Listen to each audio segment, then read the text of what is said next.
आपल्या सर्वांचे नेते आदरणीय पवारसाहेब, आदरणीय मोठे दादा खासदार अमोलदादा कोल्हे, ज्यांचा आज प्रवेश होतोय ते आमच्या सर्वांचे तरुणांचे मार्गदर्शक आदरणीय हर्षवर्धन पाटील साहेब, मंचावरती उपस्थित असलेले सर्वच नेते मंडळी आणि या ठिकाणी उपस्थित असलेले इंदापूर तालुक्यातील आदरणीय पवार साहेबांना मानणारी सर्व जनता,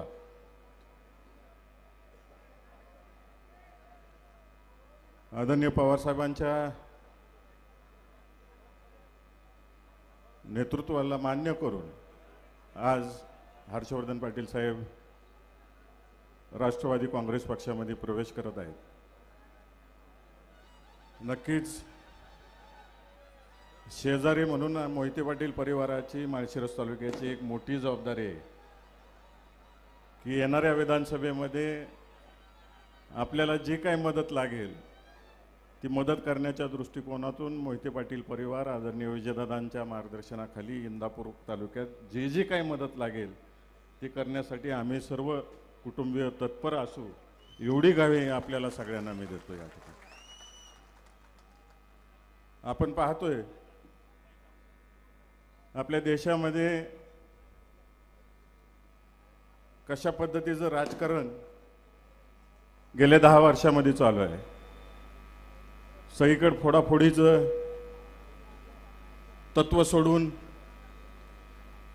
लोकांना वेठीस धरून राजकारणाची पद्धत एक अवलंबली गेलेली आहे आणि विशेषतः महाराष्ट्रात त्याच्या मोठ्या प्रमाणावरती झळ ही सर्वांनी पाहिलेली आहे। विद्यमान सरकारला सर्वसामान्य जनतेचं काही एक पडलेलं नाही आहे। विशेषतः शेतकऱ्यांच्या बाबतीत पूर्णतः दुर्लक्ष आहे। मग तो दूध व्यवसाय असू द्या, ऊसाचा व्यवसाय असू द्या किंवा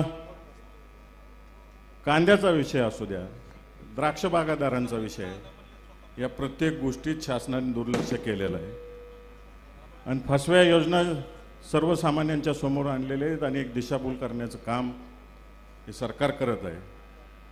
आणि हेच लोकसभा इलेक्शनला सर्वसामान्य जनतेने ओळखलं आणि आदरणीय पवार साहेबांच्या नेतृत्वाखाली महाविकास आघाडीला या राज्यामध्ये 31 जागा निवडून दिल्या।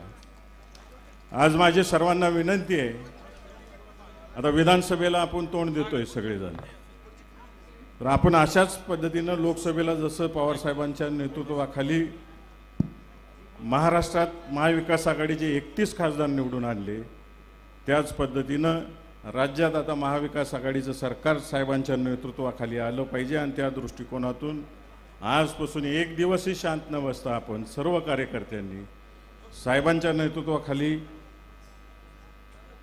मनापासून रात्रंदिवस राबलं पाहिजे असं मी आव्हान सर्व कार्यकर्त्यांना या ठिकाणी करतो। अमोलदादा बसल्या बसल्या मला एक या ठिकाणी अमोलदादा बसल्या बसल्या एक जुना पिक्चर आठवला, सरदार पिक्चर। त्यात नेहरूंचा आणि सरदार वल्लभभाई पटेलांचा एक डायलॉग आहे,